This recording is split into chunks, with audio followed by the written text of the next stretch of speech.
Yebetimi abo KMA abaso ewo kwampa wa fa so a omo eyese adwuma no and say Special Security Task Force ya KMA ayu on say from various lorry park to the other no omo for morning che a driver for omo charge unapproved fares. So driver for no, they should deal with them. It's because I bet 30 commercial drivers. Yachi dada for charging passengers unapproved transport fares. Nititro ayanajo. Operation ya conducted your Santase, Kejetia, a doom any sofa line on the idea areas I would win now. Idea you madina Kosovo. Leader Edema Task Force Sergeant Samson Dazi. Or say arrest almost a year to see a driver for no a forming part of effort to clamp it down on growing practice of fare overcharging. Are all describing it as unfair and illegal. Quote, we are doing this to help clean the system. There hasn't been any increment in transportation fares, so why should you charge overboard? With this kind of attitude, how will the nation develop? Unquote. Now, Sergeant Dazi, I say, I drive for more children in Sokrano. You will prosecute one na the court. Na yakobo on kwadu fantastic. The woman no. And it say baby a ejano. What's on your screen? Kwa mfasi yo mo adwuma no. Anajo. Uza anajo na driver for no. Yes. That is why they take an opportunity to do this kind of thing. The Franco Over baby ejano. And now no pay my more came for abaso. Na me mom pay for abaso. There be am ka semba ko say if you look at every country no for South Korea emre ho send me fa mra nya adwuma then it is a failed state. I recall and I tell you what Barack Hussein Obama told Ghanaians when he came to Ghana. What about him, the President John Evans Atamalo say we should build stronger institutions, not stronger personalities. Always you see a certain kind of discipline. Ghana ha they are mandated. Oh, met me to kaboom. And anya if you look of what say I am say driver Nibia should join a driver a transport union. Driver for the muti no a mandatory a mra a nsha and the driver nibia who tell me nebiano and so with me belonging to a certain kind of union whereby the union will think about the interests and the welfare of you and the union won't pay for Omagwa share the sector minister for transport or my same paying for transport nation monster whereby there should be an increase or decrease in fare. But drivers no do they prefer that they don't want to join unions. And to one kasa you saw one kasa not discretion. On one roadmap me kasa there be say na me person me and say na person me kono. Over here there are a lot of people that are going through problems because of these drivers. Driver for na dey no mo ye no time ne enka no kwan fa nkyere wo. Where ene obi a pon fa adwuma na so wo kofia. So urban oboka 5 Ghana cedis the person is expecting to pay maybe 10 or 15 Ghana cedis. Why? Because driver for that I don't know if it is calculated, rehearsed, part me or move follow. I don't get it. Ebi ani pane kotek. No wa faka no e dey free ha. Na ebi okwa kodu an ga danse. No agina no free also no akwa I don't have a problem to it. But why I have a problem they say ebi a car is from tech. Odi kwa ko piem e wo Kejetia 10 Ghana cedis. Now they have increased or double it. I have a problem with it. And to be do no a typical example a tech hono tech Johnson. Ebia ufi tag dance kwa ko pemu edoswa ebia 5 Ghana cedis you hear them saying 10 Ghana cedis adeba ko ya so say they look straight into the eyes of the passengers and tell them say unya nya ready and now need scam as ma you know what you are doing, it is an illegality and yet well I'm not even surprised for her nanu be so from Cape Coast was say nanu ne e kan ho asamo ha if you go to Cape Coast adia so say taxi drivers, they also increase their fares. Minimum is a nationwide something. Greater Accra, people also complaining. Sir, dear sir, Ebia cars carry boy 5 Ghana cedis, never got 10 Ghana cedis. Who gave them that money? That right? Who gave it to them? Abi o kasaya krobi so send a message from Sunyane. What's he saying?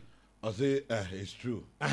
Sunyane around 10 p.m. drivers take 10 cities. Why? 5 cities from Sunyane town to Odumase. Aden, why? And only read for Sunyane number. It is not trying to be like minimum driver for not committing. And no money no, this is a rehearsed one, calculator one. Part when you pay full, I don't get it. Because Chroma, it is a transport union or a transport ministry, and it's uncle for a union for they sit down to calculate the price. And then I want to even ask them, Mr. Tax Force for no, or much driver Nibia, they should ask him the kind of the person is joining. Be an employee for the incompetent, we don't know. Wow, union. What's it? Son, wow, union. Then they have to go after them. Because of her. Me. Ebi na me adum no mi no bia yisuka. Enti he se pon atem kwaben wen. Eba. East region. Atem kwaben. And ebe east no baby. I say it's true. Atem kwaben to the same thing. And ya no a nationwide problem. And a nationwide because it is coming from about 3 or 4 regions now. So what case is here? It's coming from about 3 or 4 regions. Yeah. The blue region one your message east one your message. Greater Kumasi message ha. Greater Accra message Me say Cape Coast obi afram ya ka akere me. Over here, say they came a 40 tax force no. Other jurisdictions also to tax force. Be a Cape Coast, minimum so music come there no. Say be a Cape Coast Metropolitan Assembly, and some to tax force. Greater Accra some to tax force. This kind of indiscipline say you free oh. Great. Over here, and they'll be poor or coffee and yamu say no case can't. Franco, true. The omu kanina. It's painful. So when him say waba kroma be ye adwuma wo ba no pa ye je 5 cities. Ma me bia frame sisi ade fi Kenya se na me ne ka. Okay. A ono so narrating ne de say anwumre okwa ese otua 8 cities but owie tua 15 cities. Aba. Babia I say anopa nyina ekoso. What it means is that ade e hadwen. Na eno na anopa yi KMA for ya kase. Yes. A good thing. It's a good thing. Young cabin from free. But Mr. KMA for say, betimi pa. Sa task force no. Omo adwan omo extend it. Envan go police for so omo gina kwan so no. Anasa boa me. Emrebu cracking kan wo ha. Franco. Yes. To be honest, if you put yourself into the shoes, maintenance support to illegality. Yes. But when you put yourself into the shoes of the drivers, it do baby. Even though it's illegal, sometimes you are tempted to understand where they are coming from. You should side with them. Franco, unim say, debia meka say, abai to nkania mwa na yeah. At the end of the day, the final consumer. Yeah, the final consumer. Because me produce sadie we. Yes. Na ya to nkania na me production cost. Yes. You pass it to the consumer. Every businessman is thinking about how to get profit. And imagine, suppose if you gina kwanso. Na driver ni betimi aba adwuma at the end of the day where you adwuma wie no. Na wa ma police for obi timi 50 cities a day. Between 100 cities a day. Police for sika o ma je. Me say of aboa me. Ha Franco.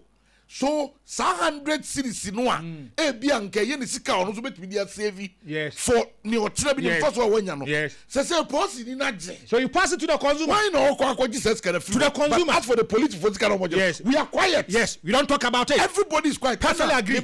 You did driver for no sir because omuni come for. Drivers need come for. Obian nobody is talking for the drivers.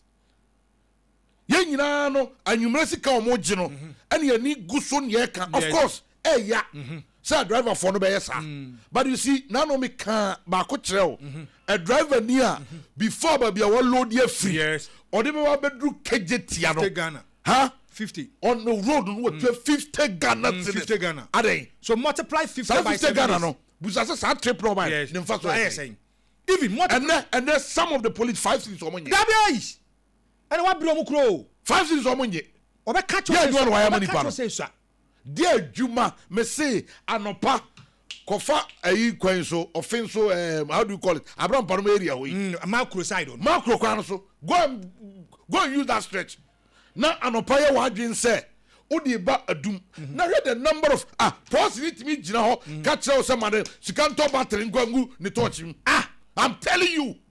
No, come back again. Me see, post ni gina ho machi e ka kire driver say yes ma me sika me jiska to battery agu me torch him. And you think and you think drivers no sebi omodi omon fan show mo no fa boa me you are doing illegality yes what for be no it is an illegal me na and then we are quiet say driver for no here dia KMA 10 more for tax force no chia driver for no why you discriminating like that then means that you are doing a certain kind of exercise task force for no person wey when we pay omon for police for nkan kwan bi o me fa so a police for no bi no ejeja kwan so eja driver ene fa kwan we so